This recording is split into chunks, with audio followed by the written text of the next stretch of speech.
Stephanie Denman here from the Denman Homestead, and today I'm in the barn and I have a baby chick update. So, as you guys know, we tried to move the broody mama and her eggs to a different location that's safer for her and the babies. She wasn't having it, so we moved her back.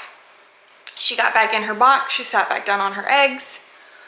However, yesterday I was keeping a close eye on her because I knew that once the baby started to hatch, we were gonna have to move her and that she would stay with her babies, you know, down on the lower floor or whatever. Early in the morning, I saw that 2 eggs had started to pip, which means that the little chick inside the egg has like poked a hole through and was gonna start the process of hatching. So really exciting. I was making sure I was checking on them every so often. But unfortunately, one of the times that I had to go check on her, I discovered that she's not gonna be the best mom for the babies. And I'll tell you why. And we're gonna talk about, I'm gonna give you a little bit of a trigger warning. So if you're really sensitive to this stuff, let you know that one of the chicks didn't make it. So if you wanna stop watching now, I totally get it.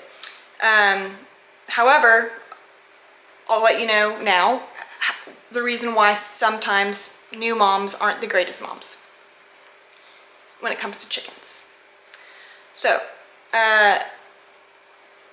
this broody mama, this is her first time to go broody. She's one of my younger hens. She's almost 1 year old, which typically, if hens get broody and hatch chicks anytime between like before they turn 1, sometimes their motherly instincts don't kick in, and this is one of those times. So she sat on her eggs fine, but when it came to hatch time, they don't know what it is or what's going on, and she ate one of her babies and like the shell and everything is gone.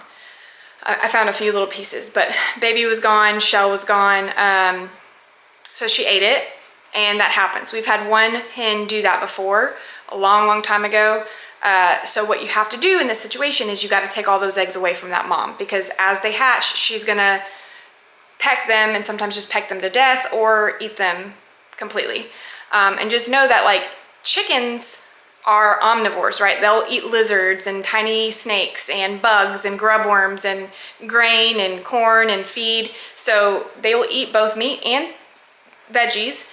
And so sometimes they just don't, it just doesn't click that I'm supposed to raise this thing. So she ate it. And so I kind of jumped into action, and I had my incubator that I pulled out, and I went ahead and set that up like right away. Another thing that kind of like triggered me that she wasn't gonna work out very well was that once that chick started to hatch and that happened, she jumped off the nest. She wasn't like thrilled to sit down on those eggs anymore. She wasn't, she basically was up and down, not like kind of like flustered, not knowing what was going on. So I set up my incubator, and oftentimes incubators need about 24 hours to acclimate. A lot of the old school incubators need at least that amount of time to get warm, the humidity level is correct. This one, however, super blessed that it was able to acclimate and get the correct humidity and temperature within like 45 minutes. So I set this up and I got all the eggs out that I could, and so we have 5 silky eggs in here. Now, unfortunately, while she was in the process of doing what she did to that one egg, she was pecking at the other egg that had started to pip. And when she pecked at that egg, she broke a bunch of the shell off of it, but the chick was still inside. So what that does is it allows air to hit that inside layer, that inside protective film. Sometimes when you're boiling eggs, you can feel that little piece of film that doesn't come off all the way, and you gotta have to like peel that off. It's separate from the shell. So there's an interior film that holds, like a sac that holds the chick, and that keeps in moisture. Well, when that's exposed to air outside of the shell, it dries out and it shrinks. So I put everything in here last night, and I noticed this morning that the chick was, it's called shrink wrapping. So what happens is when air hits that film, it starts to dry and shrink around the baby chick. So I let it do its thing all day yesterday just to see if, you know, I didn't want to interfere with it too much. But this morning, one chick had already completely hatched and that other chick was still in the same exact position, but I could tell it was trying to break free. So I went ahead and intervened, and I gently peeled off that that film, that layer, that sack that had dried to that baby's face and neck, and whole backside was just shrunken in. She couldn't move. But I saved her, so she's in there and she's fine. She's dried off. I'll show you right now. There they are. Little silkies. Now Bree is the one who gave me the silky eggs, and she's got a chocolate silky and her white silky. So I wasn't sure what these were going to turn out to be, but it looks like they're going to have their dad's genes because they're dark. They're going to dry out, but they're darker in color, so they'll probably be chocolate. Hey little babe, they're so tired. This one towards the back here, where my light is at, this one, her little head just popped up.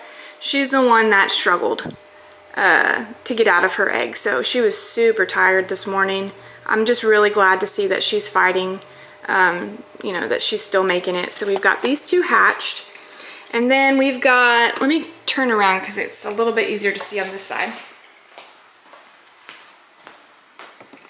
Got 2 eggs back here and then 1 right here.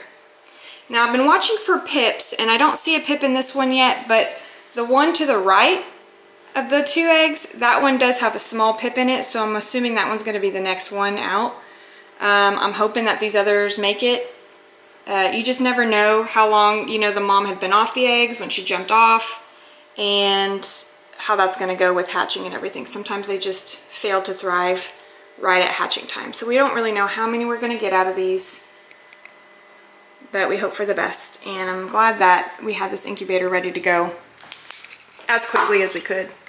So yeah, that's good news and bad news that, you know, we do have baby chicks. They are hatching. I wish the mama would have been a good one to raise them, but it looks like I'm going to be the one to raise them and care for them, so that's fine.